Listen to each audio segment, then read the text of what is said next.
ఎంతో మంది త్యాగమూర్తుల ఫలితంగానే భారతదేశానికి స్వాతంత్ర్యం వచ్చిందని పరకాల శాసనసభ్యులు శ్రీ రేవూరి ప్రకాష్ రెడ్డి అన్నారు. గురువారం 78వ స్వాతంత్ర్య దినోత్సవం సందర్భంగా హనుమకొండ జిల్లా పరకాల పట్టణంలోని ఎమ్మెల్యే క్యాంప్ కార్యాలయంలో పరకాల శాసనసభ్యులు శ్రీ రేవూరి ప్రకాష్ రెడ్డి జాతీయ పతాక ఆవిష్కరణ చేశారు. ఈ సందర్భంగా ఎమ్మెల్యే శ్రీ రేవూరి ప్రకాష్ రెడ్డి మాట్లాడుతూ స్వాతంత్ర్యం వచ్చిన నాటి నుంచి నేటి వరకు ఎన్నో మైళ్లు రాళ్లను దాటుకుని భారత ప్రపంచంలోనే ప్రఖ్యాతిగాంచిన దేశాల్లో ఒకటిగా నిలిచిందన్నారు. స్వాతంత్ర్య సాధన కోసం అలుపెరగని పోరాటం చేసిన మహానీయుల త్యాగాలను స్మరించుకుంటూ వారి ఆశయ సాధన కోసం ప్రతి ఒక్కరం పునరంకితం కావాలని ఆకాంక్షిస్తూ దేశ ప్రజలందరికీ స్వాతంత్ర దినోత్సవ శుభాకాంక్షలు తెలిపారు.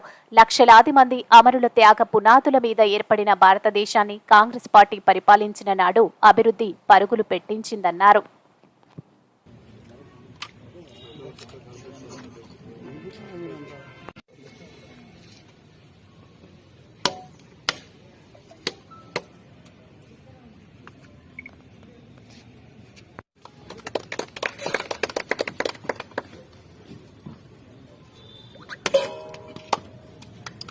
स्वतंत्र भारत माता की जय जवान जय किसान जय जवान जय किसान वंदे मातरम वंदे मातरम स्वतंत्र भारत माता की जय जवान जय किसान जय जवान जय किसान।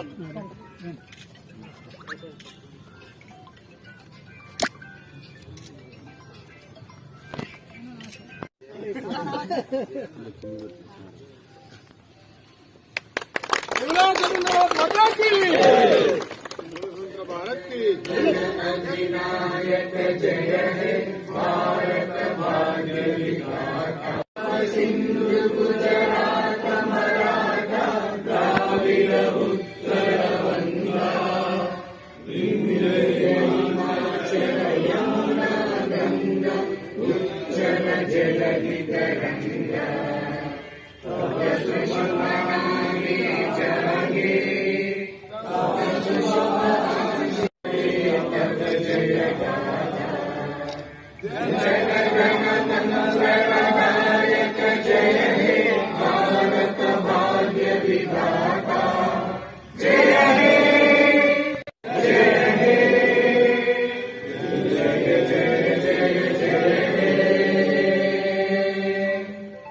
भारत माता की जोहार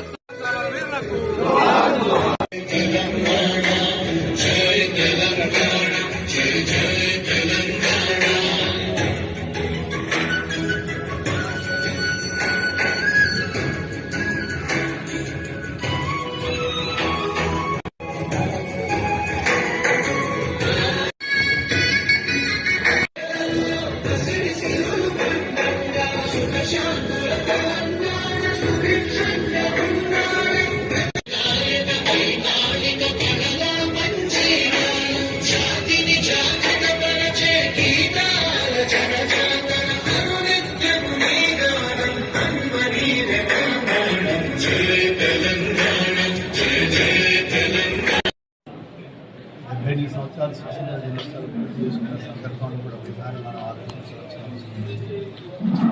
ఈ రాష్ట్రంలో కానీ దేశంలో కానీ దారిద్ర్య రేఖ దిగువ ఉన్న వారికి ఎంతమందికి అభివృద్ధి చెందారు.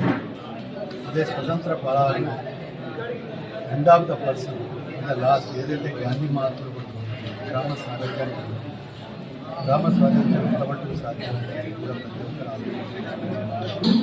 అందులోంచే ఈ ప్రభుత్వం ఎందుకంటే మనకు తెలంగాణ వచ్చిన తర్వాత తెలంగాణ బాగుపడుతుంటే వచ్చిన తెలంగాణలో చంద్రశేఖరరావు కుటుంబం 10 సంవత్సరాలు అధికారంలో గ్రామీణ ప్రాంతాలను పట్టణ ప్రాంతాలను ఉపాధి అవకాశాలు కూడా కల్పించే దిశగా కృషి చేయబోతున్నాము. నిరుద్యోగము పెరిగిపోయింది, రైతు ఆత్మహత్యలకు వినయంగా మారిపోయింది. కనుక ఈరోజు గౌరవ ముఖ్యమంత్రి రేవంత్ రెడ్డి గారి నాయకత్వంలో గాంధీ గారు తన కళలను నెరవేర్చాలని చెప్పి గ్రామ స్వరాజ్యాన్ని ఇవ్వాల్సి చెప్తే మరి అందించే ప్రజాపాలన పరిపాలన చెప్పి వారి కార్యక్రమాల ద్వారా కూడా ప్రజల భాగస్వామ్యం చేసే వాళ్ళు ఇచ్చిన సూచనలతోటి సలహాలతో ఈ రాష్ట్రాన్ని అనేక సందర్భంలో ప్రతి ఒక్కరిని కూడా ఈ ప్రభుత్వానికి సహకరించాలని మరొకసారి అందరికీ 78వ